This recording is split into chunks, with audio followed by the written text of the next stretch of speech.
सम्पूर्ण विद्यार्थी साथीहरूलाई आजको कक्षामा हार्दिक स्वागत गर्न चाहन्छु। आजको कक्षामा मैले बिनी प्रास, संघीय प्रास, स्थानीय प्रास, शिक्षक सेवा आयोग र शिक्षक अनुमति पत्रलाई विशेष फोकस गरेर नेपालको शैक्षिक प्रशासन र सङ्गठनबाट केही महत्त्वपूर्ण प्रश्नहरू ल्याएर आएको छु। हाम्रो यस च्यानलमा तपाईहरू नयाँ हुनुहुन्छ भने च्यानललाई लाइक, सब्स्क्राइब गरी बेल आइकन थिच्नुहोला। हामीले तपाईहरूलाई युट्युबमा सर्च गरेर पनि खोज्न सजिलो होस् भनेर अगाडि यो हाम्रो लोगो सहितको पोस्ट पनि हालेका छौँ। मोडर्न स्टुडेन्ट स्टडी अन्य च्यानलहरू पनि तपाईहरूले भेट्न सक्नुहोला। वास्तविक तपाईहरूलाई चाहिने र तपाईहरूलाई हामीले दिन खोजेको च्यानल कुन हो त भनेर यो लोगोबाट तपाईँ युट्युबमा सर्च गरेर पनि पत्ता लगाउन सक्नुहुन्छ। अब ढिलो नगरी प्रश्नतर्फ जाउँ। आजको लागि पहिलो प्रश्न, शिक्षा तथा मानव स्रोत विकास केन्द्रमा कतिवटा शाखा छन्? शिक्षा तथा मानव विकास केन्द्रमा कतिवटा शाखा छन्? उत्तर हेरौँ, 17वटा शाखा छन्। एउटा बेरुजु शाखा गरेर 18वटा शाखा छन्। यो डाटा हामीले प्राप्त गरुन्जेलसम्मलाई अपडेटेड डाटा केही भएमा हामी पुनः तपाईहरूलाई यसै च्यानल मार्फत खबर गर्नेछौँ। शिक्षा तथा मानव स्रोत विकास केन्द्रमा जम्मा दरबन्दी सङ्ख्या कति छ? आजको लागि दोस्रो प्रश्न, 101 जम्मा दरबन्दी सङ्ख्या रहेको छ शिक्षा तथा मानव स्रोत विकास केन्द्रमा। शिक्षा विभाग, शैक्षिक जनशक्ति विकास केन्द्र र अनौपचारिक शिक्षा केन्द्रलाई एकीकृत गरी शिक्षा तथा मानव स्रोत विकास केन्द्रको स्थापना कहिले भयो? सम्पूर्ण प्रश्नहरू एकदमै महत्त्वपूर्ण छन्। विक्रम सम्वत 2075 2 महिना 6 गते एकीकृत कार्यालयहरू स्थापना भएको हो। पाठ्यक्रम विकास केन्द्रले बाल शिक्षादेखि कक्षा 12 सम्मका विद्यालय शिक्षाका लागि पाठ्यक्रम तथा पाठ्यपुस्तक कहिलेदेखि विकास गर्दै आएको छ? विक्रम सम्वत 2073 3 महिना 15 गते शिक्षा ऐनको 8औं संशोधनबाट। अर्को प्रश्न आजको लागि, पाठ्यक्रम, पाठ्यपुस्तक तथा निरीक्षण विकास केन्द्रको नाम कहिलेबाट पाठ्यक्रम विकास केन्द्र राखियो? सम्पूर्ण प्रश्नहरू तपाईहरूको लागि एकदमै महत्त्वपूर्ण साबित हुन सक्छन्। कृपया ध्यान दिएर हेर्नुहोला विद्यार्थी साथीहरू। विक्रम सम्वत 2054 साल यसको सही उत्तर रहेको छ। विक्रम सम्वत 2054 साल। विक्रम सम्वत 2075 सम्म पाठ्यक्रम विकास केन्द्रमा कति दरबन्दी कायम थियो? 58 जना, हाल 55 रहेको छ। विज्ञान, माफ गर्नुहोला, शिक्षा विज्ञान तथा प्रविधि मन्त्रालयमा कति शाखा रहेका छन्? शिक्षा विज्ञान तथा प्रविधि मन्त्रालयमा कतिवटा शाखा रहेका छन्? यसको सही उत्तर 7वटा शाखा रहेका छन्। मापदण्ड, गुणस्तर तथा तथ्याङ्क शाखा कुन महाशाखा अन्तर्गत पर्दछ? यसमा तपाईहरूलाई अप्सन राखिएको छ 4वटा। विद्यालय शिक्षा महाशाखा, प्रमाणिक पदार्थ व्यवस्थापन, प्रशासन महाशाखा, योजना तथा अनुगमन महाशाखा गरेर 4वटा अप्सनहरू तपाईलाई राखिएको छ। यसको सही उत्तर प्रमाणिक पदार्थ व्यवस्थापन हो। शिक्षा विज्ञान तथा प्रविधि मन्त्रालयमा कति दरबन्दी स्वीकृति गरिएको छ? 185। नेपाल सरकार कार्यविभाजन नियमावली 2074 अनुसार शिक्षा विज्ञान तथा प्रविधि मन्त्रालयले गर्नुपर्ने कार्यहरू कति छन्? 34वटा कार्यहरू विभाजन गरेको छ नेपाल सरकारले नियमावली 2074 अनुसार। शिक्षा विज्ञान तथा प्रविधि मन्त्रालयको प्रशासकीय प्रमुख को रहने व्यवस्था छ? महत्त्वपूर्ण प्रश्नहरू छन्, ध्यान दिएर हेर्नुहोला। हामी फटाफट प्रश्नको उत्तर दिनेतर्फ छौँ। राजपत्राङ्कित विशिष्ट श्रेणीका 2 जना सचिव शिक्षा विज्ञान तथा प्रविधि मन्त्रालयको प्रशासकीय प्रमुखमा रहने व्यवस्था छ। शिक्षा विज्ञान तथा प्रविधि मन्त्रालयका महाशाखाका प्रमुखको हुने व्यवस्था छ। सहसचिव हुने व्यवस्था छ। धमाधम हामी प्रश्नतर्फ जाउँ। तपाईहरूको शिक्षक सेवा आयोग शिक्षक अनुमति पत्र होस् वा बिनी प्रास, सङ्घीय प्रास, स्थानीय प्रास, जुनसुकै परीक्षामा पनि काम लाग्ने प्रश्नहरू छनौट गरेर हामी तपाईहरूमाझ उपस्थित भएका छौँ। आशा छ मन पराएर च्यानललाई लाइक, सेयर र सब्सक्राइब गरिदिनु हुनेछ, जसले गर्दा हामी तपाईहरूलाई पुनः महत्त्वपूर्ण कक्षाहरू, महत्त्वपूर्ण प्रश्नहरूको साथमा उपस्थित हुन सकौँ। तपाईहरूमाझ शिक्षा तथा कर्मचारीको सरुवा तथा काज सम्बन्धमा निर्देशन तथा निर्णय कुन महाशाखाले गर्दछ? महाशाखाले गर्दछ। विद्यालय शिक्षा महाशाखा। शिक्षामा सूचना तथा सञ्चार प्रविधिको प्रयोग सम्बन्धी नीति नियम निर्माण गरी लागू गर्ने महाशाखा कुन हो? व्यावसायिक शिक्षा महाशाखा। शिक्षा विज्ञान तथा प्रविधि मन्त्रालयद्वारा सञ्चालित कार्यक्रमलाई कार्यान्वयन र अनुगमन गर्ने निकाय कुन हो? शिक्षा तथा मानव स्रोत विकास केन्द्र। विभिन्न विद्यार्थीहरूले हामीलाई मेसेन्जर मार्फत पठाएका प्रश्नहरू तथा पठाएका टपिकहरूबाट हामीले कक्षा निर्माण गर्ने गरिरहेका छौँ। आशा छ ती विद्यार्थी लगायत अन्य विद्यार्थी साथीहरूले पनि यो भिडियोबाट फाइदा उठाउन सक्नुहुनेछ र तपाईहरूको परीक्षाको लागि सहज हुनेछ भन्ने हामीले आशा लिएका छौँ। शिक्षा तथा मानव स्रोत विकास केन्द्रले कतिवटा उद्देश्यहरू तय गरेको छ? शिक्षा तथा मानव स्रोत विकास केन्द्रले कतिवटा उद्देश्यहरू तय गरेको छ? प्रश्नलाई राम्ररी बुझ्नुहोला, राम्ररी हेर्नुहोला, फेरि मात्रै उत्तरतर्फ जानुहोला। तपाईले आफ्नो मोबाइल वा कम्प्युटरमा रहेको युट्युब मार्फत हामीलाई हेर्न सक्नुहुन्छ। हामी लगातार तपाईहरूलाई कक्षा दिने क्रममा छौँ। 7वटा उद्देश्य तय गरेको छ शिक्षा तथा मानव स्रोत विकास केन्द्रले। शिक्षा तथा मानव स्रोत विकास केन्द्रमा उपमहानिर्देशक कतिजना रहन्छन्? 3 जना उपमहानिर्देशक रहन्छन्। शिक्षा तथा मानव स्रोत विकास केन्द्रमा कतिवटा महाशाखा रहेका छन्? 3वटा महाशाखा रहेका छन्। कतिवटा शाखा रहेका छन् भन्ने प्रश्न यहाँभन्दा पहिले आइसकेको छ तपाईहरूमाझ। विद्यार्थी साथीहरू, तपाईहरू नआत्तिएर प्रश्नतर्फ ध्यान दिनुहोस् र कक्षाहरूमा भनिएका कुरा ध्यान दिएर सुन्ने गर्नुहोस्। परीक्षा ठुलो कुरा होइन। परीक्षामा तपाईहरूले कन्फिडेन्टली इक्जाममा समावेश हुनुभयो भने मात्रै तपाईहरूले जानेको कुराहरू पनि लेख्न सक्नुहुन्छ। नभए तपाईहरूले बुझेको जानेको कुराहरू पनि तपाईहरूलाई परीक्षामा लेख्न अप्ठ्यारो हुने समस्या हुन सक्छ। पाठ्यक्रम विकास केन्द्रमा कतिवटा शाखा रहेका छन्? आजको लागि अर्को प्रश्न। 11 शाखा रहेका छन्। हामी फटाफट प्रश्नमा छौँ। तपाईहरूले यदि प्रश्न नबुझिएको र अलि फास्ट भएको जस्तो आभास हुन्छ भने तपाईहरूले भिडियोलाई ब्याक गरेर गरेर हेर्न सक्नुहुनेछ। रेकर्डेड प्रोग्रामहरूमा यस्तो समस्या आएमा तपाईहरूले भिडियोलाई ब्याक गरेर हेर्न सजिलो होस् भनेर हामी रेकर्ड गरेर तपाईहरूमाझ युट्युबबाट आउने गरेका छौँ। पाठ्यक्रम विकास केन्द्रमा 1 जना सहसचिव तहको महानिर्देशक रहने व्यवस्था छ भने कति निर्देशक कति रहने व्यवस्था छ? प्रश्न बुझ्नुहोला। यसको सही उत्तर 10 जना उपसचिव तहका भनेर छ। पाठ्यक्रम विकास केन्द्रमा 1 जना सहसचिव तहको महानिर्देशक रहने व्यवस्था छ भने निर्देशक कति रहने व्यवस्था छ? महत्त्वपूर्ण प्रश्नहरूको सङ्गालो तपाईहरूमाझ modern student study YouTube channel ल्याएर आएका छौँ हामी। आजलाई अर्को प्रश्न। शिक्षा ऐनको कतिऔं संशोधनले शिक्षक बन्न अध्यापन अनुमति पत्र अनिवार्य लिनुपर्ने व्यवस्था गरेको छ?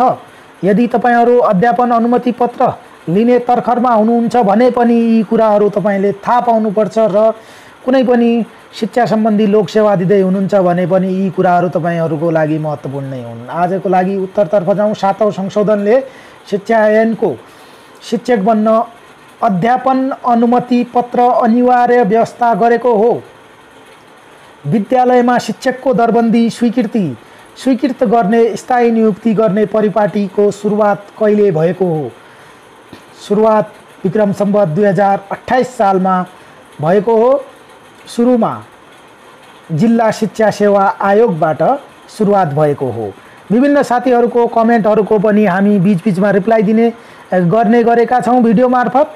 हामीलाई एकजना मित्रले प्रश्नहरू कपी गरेर तपाईले भिडियोहरू बनाउनु भयो भन्ने कमेन्ट भेटेका थियौँ। उहाँलाई यसै भिडियो मार्फत हामी भन्न चाहन्छौँ, प्रश्नहरू तपाईहरू कुनै पनि टपिकमा बनाउनुहुन्छ भने बनाउने प्रश्नहरू मिल्दाजुल्दा हुन्छन् र सहकार र सँगै काम गर्ने साथीहरूसँग कहिले प्रश्न बनाउने तरिका र स्वयं प्रश्न पनि मिल्न सकेका हुन सक्छन्। तर हामी जहाँसम्म पनि तपाईहरूको लागि सही तरिकाले विद्यार्थीहरूले बुझुन् भन्ने तरिकाबाट प्रश्नहरू तयार पारेर प्रश्नहरू छनौट गरेर ल्याउने गर्दछौँ। कमेन्टको लागि उहाँलाई धन्यवाद।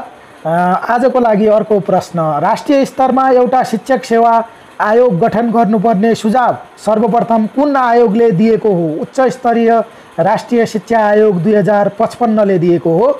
शिक्षक सेवा आयोगको अध्यक्ष बन्न थप गरिएको योग्यता कुन हो? नेपाल सरकारको विशिष्ट श्रेणीमा कम्तीमा 5 वर्ष काम गरेको भन्ने योग्यता थप गरिएको छ। शिक्षक सेवा आयोग नियमावली कहिले जारी गरियो? विक्रम सम्वत 2057 सालमा जारी गरिएको हो। शिक्षक सेवा आयोगमा 1 जना अध्यक्ष र 1 जना महिला सहित 2 जना सदस्य रहने व्यवस्था कहिलेबाट भयो? शिक्षा ऐनको 8औं संशोधन 2073बाट भएको हो। तपाईं परीक्षाको तयारी गर्दै हुनुहुन्छ भने तपाईहरुसँग यदि फुर्सद भएमा शिक्षा ऐनहरू पल्टाई सम्पूर्ण ऐनहरूको मोटामोटी अध्ययन गर्न नबिर्सनु होला, किनकि शिक्षा ऐनबाट पनि लोकसेवा वा सम्बन्धित शिक्षा सेवाका विषयहरूमा तपाईहरुलाई प्रश्नहरू आउने गरेको पाइन्छ। शिक्षक सेवा आयोगको प्रशासकीय प्रमुखको रहने व्यवस्था छ। राजपत्राङ्कित प्रथम श्रेणी सहसचिव शिक्षा सेवा।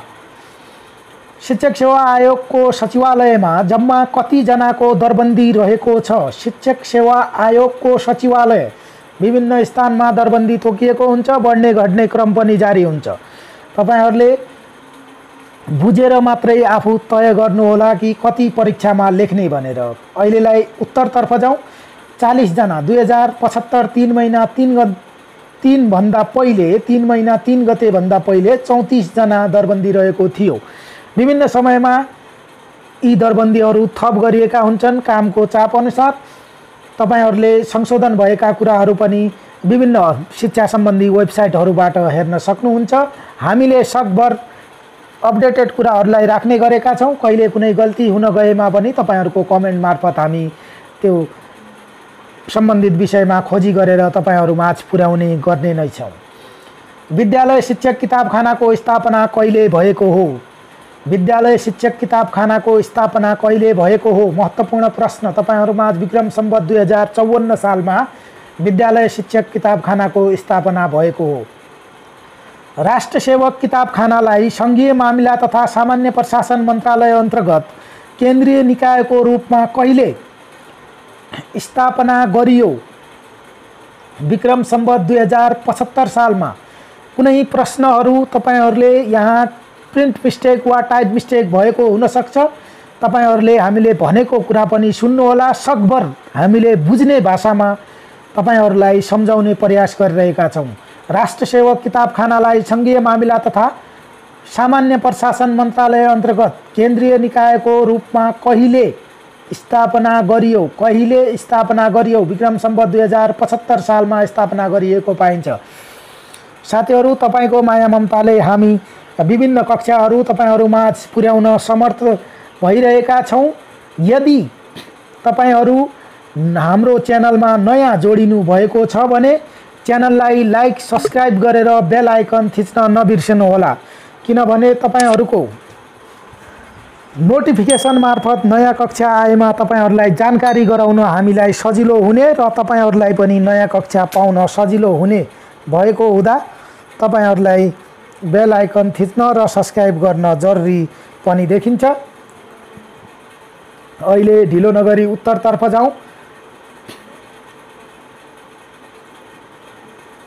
शिक्षा विकास निर्देशनालय प्रदेश नम्बर 7 को कार्यालय कहाँ छ? धनगढीमा। प्रदेश 7 को राजधानी पनि धनगढी हो, तपाईहरुले थाहा भएकै कुरा होला। शिक्षा तथा मानव स्रोत विकास केन्द्रको कार्यहरूमा तलको मध्ये कुन पर्दैन? अब अहिले पनि तपाईहरुलाई अप्सन मार्फत प्रश्न आएको छ। शिक्षक तालिम, सिकाइ उपलब्धि परीक्षण, व्यवस्थापन तालिम, अनौपचारिक शिक्षा। सही उत्तर तपाईहरुले गेस गरिसक्नु भएको होला, सिकाइ उपलब्धि परीक्षण। तालिम केन्द्र मार्फत सञ्चालन हुने शिक्षक तालिमका लागि बजेटको विनियोजना हालसम्म कसले गरिरहेको छ? शिक्षा विकास निर्देशनालयले गरिरहेको छ। शिक्षकहरूको वार्षिक तलब विवरण पारित गर्ने गराउने कार्य कसको हो? विद्यालय शिक्षक किताबखानाको। विद्यालय शिक्षक किताबखानामा जम्मा कति दरबन्दी स्वीकृत भएको छ? 15 जनाको दरबन्दी स्वीकृत भएको छ। अर्को प्रश्नतर्फ जाउँ। हरेक प्रश्नहरू त्यत्तिकै महत्त्वपूर्ण छन्, भिडियोलाई स्किप नगरेर मजाले दोहोर्याएर हेर्नुहोला। शिक्षा मन्त्रालय अन्तर्गत शैक्षिक गुणस्तर परीक्षण केन्द्रको स्थापना कहिले भएको हो? विक्रम सम्वत 2066 कार्तिक महिनामा भएको हो। विद्यार्थीहरूको सिकाइ उपलब्धि राष्ट्रिय परीक्षण गर्ने कार्य कसले गर्दछ? शैक्षिक गुणस्तर परीक्षण केन्द्रले गर्दछ। अर्को प्रश्न आजको लागि, शैक्षिक गुणस्तर परीक्षण केन्द्रमा जम्मा कति दरबन्दी छ? विभिन्न क्षेत्रको दरबन्दीको बारेमा कुरा गर्दैछौँ हामी शिक्षासँग रिलेटेड क्षेत्रहरूको लागि। तपाईहरुले दरबन्दी भनेर एउटा खाका बनाएर पनि यसलाई याद गर्नलाई सजिलो गर्नलाई आफूले टिप्न सक्नुहुन्छ। 31 वटा दरबन्दी रहेको छ। शैक्षिक गुणस्तर परीक्षण केन्द्रको महानिर्देशकको मातहतमा कति एकाइ रहेका छन्? 4 वटा एकाइ रहेका छन्। शैक्षिक गुणस्तर परीक्षण केन्द्रमा कतिवटा विषय समितिहरू रहने व्यवस्था छ? 8 वटा विषय रहने समितिहरू रहने व्यवस्था रहेको छ। तपाईहरुमाझ लगातार रूपमा हामी मोडर्न स्टुडेन्ट स्टडी मार्फत लोकसेवा आयोग, शिक्षक सेवा आयोग, प्रास बिनी, स्थानीय प्रास, संघीय प्रास, शिक्षक सेवाको लागि अत्यन्तै आवश्यक पर्ने शिक्षक अध्यापन अनुमति पत्र लगायतका परीक्षाहरूमा सोधिने महत्त्वपूर्ण प्रश्नहरू तपाईहरुमाझ राख्ने गरेका छौँ। आशा छ तपाईहरुलाई मन पराएर अन्य साथीहरुलाई पनि जोड्ने प्रयास गर्नुहोला। प्रदेशमा शिक्षा सम्बन्धी सम्पूर्ण कार्य कुन मन्त्रालयले हेर्ने गर्दछ? सामाजिक विकास मन्त्रालयले प्रदेश शिक्षाको कार्यक्रमहरू हेर्ने गर्दछ। प्रदेशमा शिक्षा विकास निर्देशनालय कुन मन्त्रालय अन्तर्गत पर्दछ? सम्पूर्ण कार्यहरू सामाजिक विकास मन्त्रालयले शिक्षा सम्बन्धी हेर्दछ भने उक्त निर्देशनालय पनि अवश्य पनि शिक्षा विकास मन्त्रालय मार्फत नै पर्दछ। यस्ता झुक्क्याउने प्रश्नहरू तपाईहरुमा परीक्षामा कति आउँछन् एकदमै तिखो चङ्ख भएर यी प्रश्नहरू बुझ्ने प्रयास गर्नुहोला।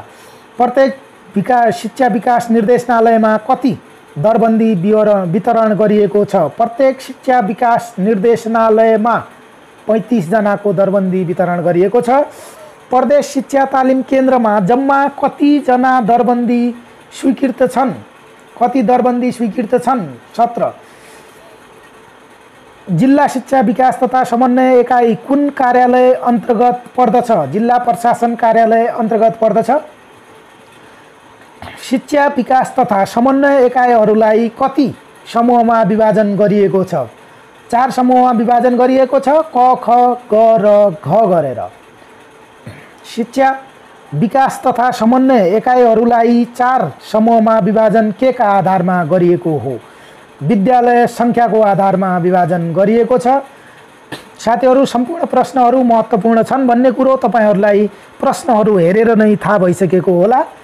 प्रश्नहरू जुन टपिकबाट निकालिएको छ त्यसबाट सम्पूर्ण प्रश्नहरू हामीले आफै निकाल्न पनि सक्दैनौँ र केही प्रश्नहरू कुनै अन्य साथीहरूसँग मिल्न गएको हुन सक्छन् र तपाईहरूको लागि महत्त्वपूर्ण छ वा छैन, परीक्षाको लागि महत्त्वपूर्ण के छ भन्ने विषयमा हामीले हेर्ने हो, न कि हामीले कसैसँग मिल्ने प्रश्न छ वा छैन भन्ने कुरामा हामी त्यति ध्यान दिन पनि उचित ठान्दैनौँ।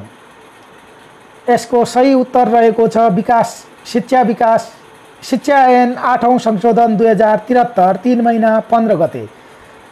प्रश्न एकचोटि फेरि, उच्च माध्यमिक शिक्षा परिषद र परीक्षा नियन्त्रण कार्यालयलाई एकीकृत गरी अहिले राष्ट्रिय परीक्षा बोर्डको गठन गरियो, कहिले गरियो भन्ने प्रश्न हो। शिक्षा ऐनको 8औं संशोधन 2073 3 महिना 15 गतेबाट गरियो।